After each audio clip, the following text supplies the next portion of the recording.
அன்பர்களே, ஞான வழி என்னும் கருத்தமர்வில் மீண்டும் உங்களை சந்திப்பதிலே எனக்கு மிக்க மகிழ்ச்சி.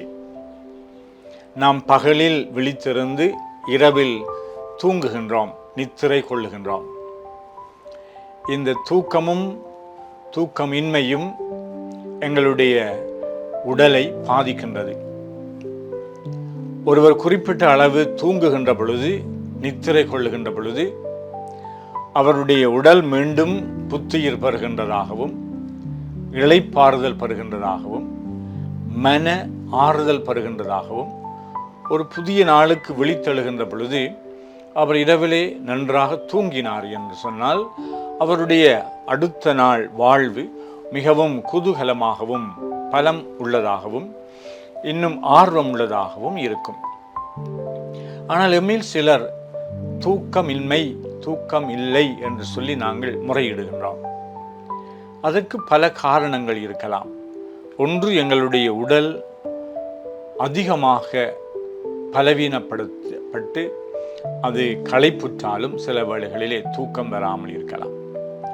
அல்லது பசி அல்லது உடல் உறுப்புகள் எல்லாம் சரியே இயங்காத பொழுது தூக்கம் இல்லாமல் போகலாம். அல்லது மன உளைச்சல் காரணமாக துன்பங்கள், துயரங்கள் என்று சொல்லி கஷ்டப்படுகின்ற பொழுது மன உளைச்சல் அல்லது அமைதியின்மை தூக்கத்தை கெடுக்கலாம். அல்லது சிலர் இரவில், அதாவது இரவில் தான் அவர்கள் படம் பார்க்கின்றதும் அல்லது படிக்கின்றதும் வாசிக்கின்றதும் என்று சொல்லி பல வேலைகளிலே ஈடுபடுவதனாலே, அல்லது அவர்கள் உழைப்புக்காக வேண்டி இரவு நேர வேலையிலே ஈடுபடுகின்ற பொழுது அவர்கள் தூங்க மாட்டார்கள்.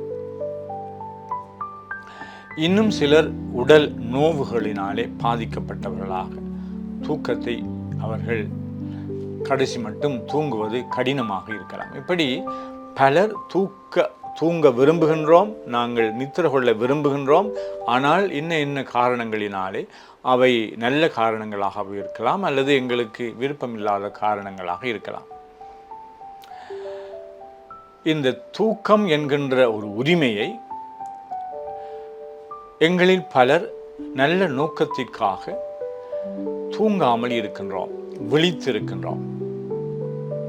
பொதுவாக இந்த விழித்திருத்தல் என்று சொல்லுகின்றது, ஒருவர் மரிக்கின்ற பொழுது அந்த மரித்தவருடைய உடலை இரவு பகலாக உடனிருந்து காவல் காத்து அவருக்காக வேண்டுதல் செய்வதற்காக, அவருடைய பிரிவினாலே துன்புறுகின்றவர்களுக்கு அவர்களோடு ஒத்துணர்வு கொண்டு ஆறுதல் கொடுக்கின்றதற்காக பலர் விழித்திருப்பார்கள். அது ஒரு சமூக நடவடிக்கையாக, நடத்தையாக, ஒரு சமூக ஒழுக்கமாக கருதப்படுகின்றது. ஆனால் சமயங்களிலே மதங்களிலே வழிபாடுகளை விழித்திருந்து வழிபாடு செய்தல், வேண்டுதல் செய்தல், அல்லது ஒரு நிறைவான அனுபவத்திற்காக காத்திருத்தல் என்று சொல்லப்படுகின்ற அந்த நடவடிக்கைகளிலே பலர் ஈடுபடுவார்கள். இயற்கையாகவே எங்களுக்கு இரவிலே தூக்கம் வரும், அல்லது களைத்து போகின்ற பொழுது தூக்கம் வரும். ஆனால் இந்த தூக்கத்தை விழித்திருந்து அது ஒரு தியாக மனப்பான்மையோடும் பிறரன்பு செயலாகவும் அல்லது ஒரு நல்ல நோக்கத்திற்காகவும் விழித்திருத்தல் என்பது குறிப்பாக சமய கிறிஸ்தவ வாழ்விலே பாரம்பரிய ரீதியாக உயிர்த்தெழுதல் அல்லது கிறிஸ்துவினுடைய பிறப்பு பெருவிழா அல்லது பெந்தகோஸ்தே விழா என்று இப்படிப்பட்ட இந்த 3 விழாக்களின் பொழுதும் அல்லது ஏனைய வழிபாடுகளை செய்கின்ற பொழுது விழித்திருந்து செபித்தல், மன்றாடுதல், விழித்திருந்து, அதாவது தூக்கத்தை தியாகம் செய்து விழித்திருந்து காத்திருத்தல், ஒரு விடியலுக்காக காவல் காக்கின்றவர்கள் காத்திருப்பார்கள். சங்கீதத்திலே, அதாவது திருப்புகழ் மாலையிலே சொல்லப்படுகின்றது, ஒரு காவலன் விடியலுக்காக காத்திருப்பது போல இறைவனுடைய அருளுக்காக, வருகைக்காக காத்திருக்கின்றோம் என்று. இந்த காத்திருத்தல் என்கின்ற அந்த விடயம் நாங்கள் வேண்டுதல் செய்கின்ற பொழுது அல்லது அன்பர்கள், நண்பர்கள் காத்திருப்பார்கள். அவர்கள் பொறுமையோடு காத்திருப்பார்கள், நிறைவான எதிர்நோக்கோடு காத்திருப்பார்கள், அவர்கள் அன்பின் நிமித்தம் காத்திருப்பார்கள். இந்த காத்திருத்தலும் விழித்திருத்தலும் ஒன்றோடு ஒன்று சங்கமமாகின்ற பொழுது அந்த நிகழ்வு, அந்த அனுபவம் ஒரு புதியதொரு அனுபவத்திற்கு வழி சமைக்கின்ற, ஏதுவாகின்ற ஒரு அனுபவமாக மாறுகின்றது. இந்த பெந்தெக்கோஸ்தே விழா என்று சொல்லப்படுகின்ற தூய ஆவியானவர் திருத்தூதர்கள் மீது பொழியப்பட்டார். அந்த நிகழ்வு திரு அவையினுடைய ஒரு பிறப்பு அனுபவமாக இருக்கின்றது. அது ஏன் இந்த அனுபவம் திரு அவையினுடைய பிறப்பு அனுபவமாக, பிறந்த நாள் என்று சொல்லப்படுகின்றதற்கு காரணம், இந்த திருத்தூதர்கள் அல்லது கிறிஸ்துவினுடைய வாழ்வை பின்தொடர்ந்து அவருடைய சீடர்களாக மாறியவர்கள் கிறிஸ்துவினுடைய அவருடைய இறப்பின் பின்பு இந்த யூதர்களுக்கு அவர்கள் அஞ்சினார்கள். ஏனென்றால் யூதர்கள் இந்த கிறிஸ்துவை பின்தொடர்கின்றவர்களுக்கும் கிறிஸ்துவுக்கு கொடுத்த தண்டனையை கொடுத்து விடுவார்கள் என்று அவர்கள் அச்ச மிகுதியினாலே இருந்தார்கள். அதில் கிறிஸ்துவினுடைய இறப்பு பெரும் அச்சத்தை கிறிஸ்தவ நம்பிக்கை கொண்டவர்களுக்கு ஏற்படுத்தியது. இந்த அச்சம், பயம் என்பது வெறுமனே இந்த யூதர்களுக்காக மட்டுமல்ல, தங்களுடைய வாழ்க்கை என்ன ஆகும் என்ற எதிர்காலம் ஒரு பூச்சியமாக, ஒரு இருள் நிறைந்ததாக இருந்தது. அதனாலே வேத நூலிலே சொல்லப்படுகின்றது, இந்த திருத்தூதர்கள் தாய் மரியாளோடும் பல்வேறு ஏனைய சீடர்களோடும் அவர்கள் பூட்டிய அறையிலே இருந்தார்கள்.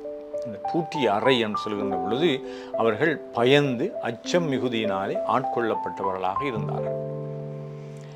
இவர்கள் சும்மா இருக்கவில்லை. என்ன செய்ய முடியும் என்ற அந்த அங்கலாய்ப்பிலே, அந்த எதிர்பார்ப்பிலே அவர்கள் இறைவனை வேண்டிக் கொண்டிருந்தார்கள். இங்குதான் அவர்களுடைய அந்த எதிர்பார்ப்பு என்பது ஒரு நம்பிக்கையோடு கூடிய, அச்சம் மேலிட்டு இருந்தாலும், பயம் இருந்தாலும், அவர்கள் என்னாகுமோ என்ற ஏக்கம் இருந்தாலும், கடவுளிலே அவர்கள் நம்பிக்கை வைத்தவர்களாக அவர்கள் காத்திருந்தார்கள். காத்திருக்கின்றது என்பதற்கு இருள் அல்லது அவருடைய தூக்கம் அல்லது அவர்களுடைய அந்த நித்திரை என்பது ஒரு தடையாக இருக்கவில்லை. அன்பர்கள் காத்திருக்கின்றார்கள் என்றால் நேரம், காலம் அவர்களுக்கு ஒரு பொருட்டாக இருக்காது. ஒருவர் தன்னுடைய அன்புக்குரியவரை அவருடைய வருகைக்காக காத்திருக்கின்ற பொழுது, அல்லது ஒரு குடும்பம் தன்னுடைய தகப்பன் வெளிநாட்டிலே இருந்து அவர் நள்ளிரவில் தான் இந்த விமான நிலையத்தை வந்து அடைவார் என்று சொன்னாலும் இவர்கள் அங்கு சென்று காத்திருப்பார்கள். இந்த காத்திருத்தல் என்பது ஒரு நம்பிக்கையினுடைய எதிரொலியாக இருக்கின்றது, நோக்கமாக இருக்கின்றது. நம்பிக்கை நல்ல விடயம் ஒன்று இடம்பெறப் போகின்றது என்பதற்காக காத்திருப்போம். ஆனால் நாங்கள் பல விடயங்களிலே நாங்கள் காத்திருப்பதனாலே வெற்றிகளை பெற்றிருக்கின்றோம்.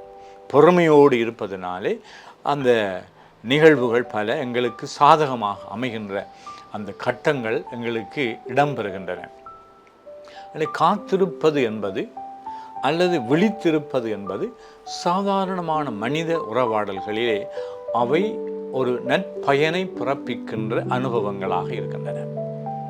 அதனாலே ஒரு குழந்தை துன்பப்பட்டு கொண்டிருக்கின்ற பொழுது அதனுடைய தாய் அல்லது அவருடைய தந்தை அவருடைய பராமரிக்கின்ற பொறுப்பானவர்கள் விழித்திருந்து அந்த பிள்ளையுடைய துன்பங்களையும் தாங்கள் தாங்கிக் கொண்டு அந்த பிள்ளைக்கு சுகம் கிடைக்க வேண்டும் என்று செய்யக்கூடிய சிகிச்சைகளை ஆதரவுகளை கொடுத்து கொண்டிருப்பார்கள். நம்பிக்கையின் நிமித்தம் அவர்கள் விழித்திருக்கின்றார்கள்.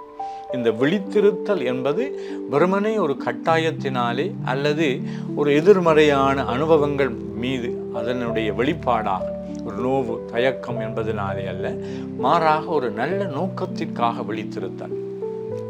ஆனால் இந்த சீடர்கள் தூய ஆவியானவர், அதாவது இயேசு சொன்னார், நான் தூய ஆவியானவரை அனுப்புவேன் என்று.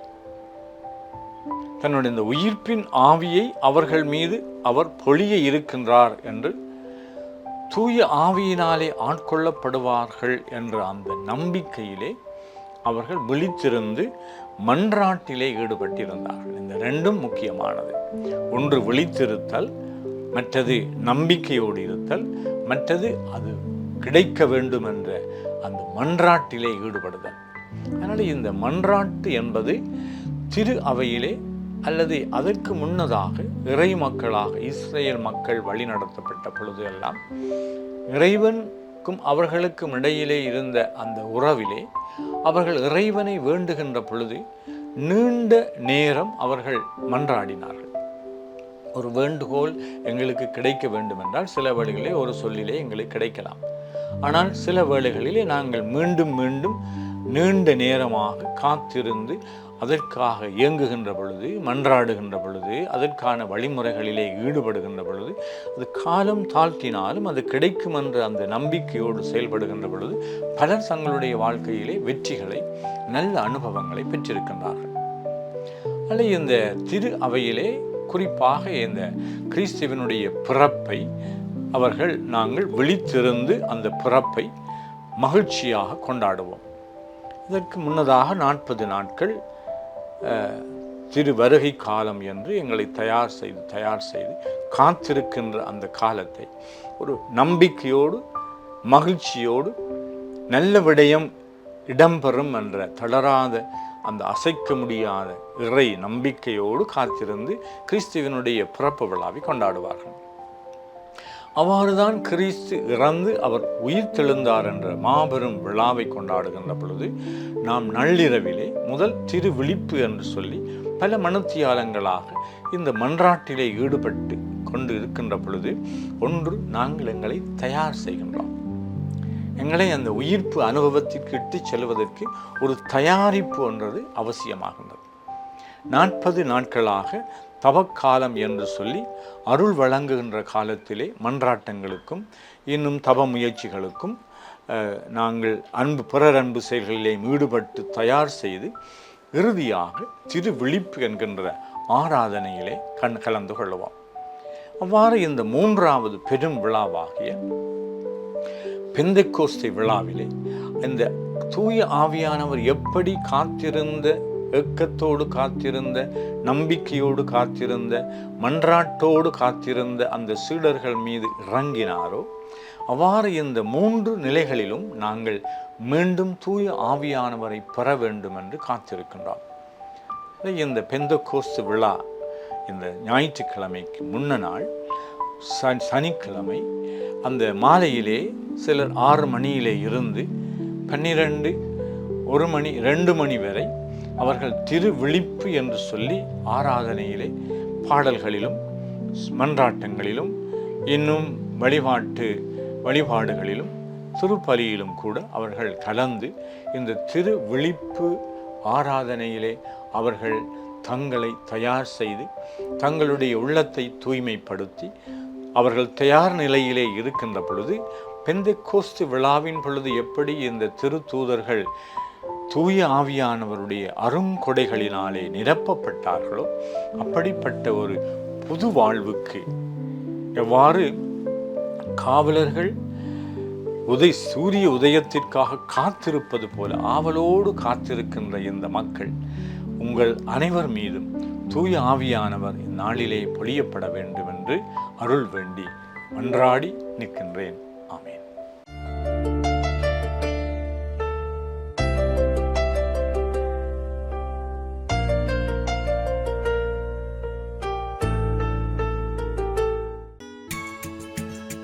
ஹோலி மேடையில் புத்தம்புது நிகழ்ச்சிகளை உடனுக்குடன் பார்த்து மகிழ எமது ஃபேஸ்புக் மற்றும் யூடியூப் பக்கத்தை லைக் செய்யுங்கள்.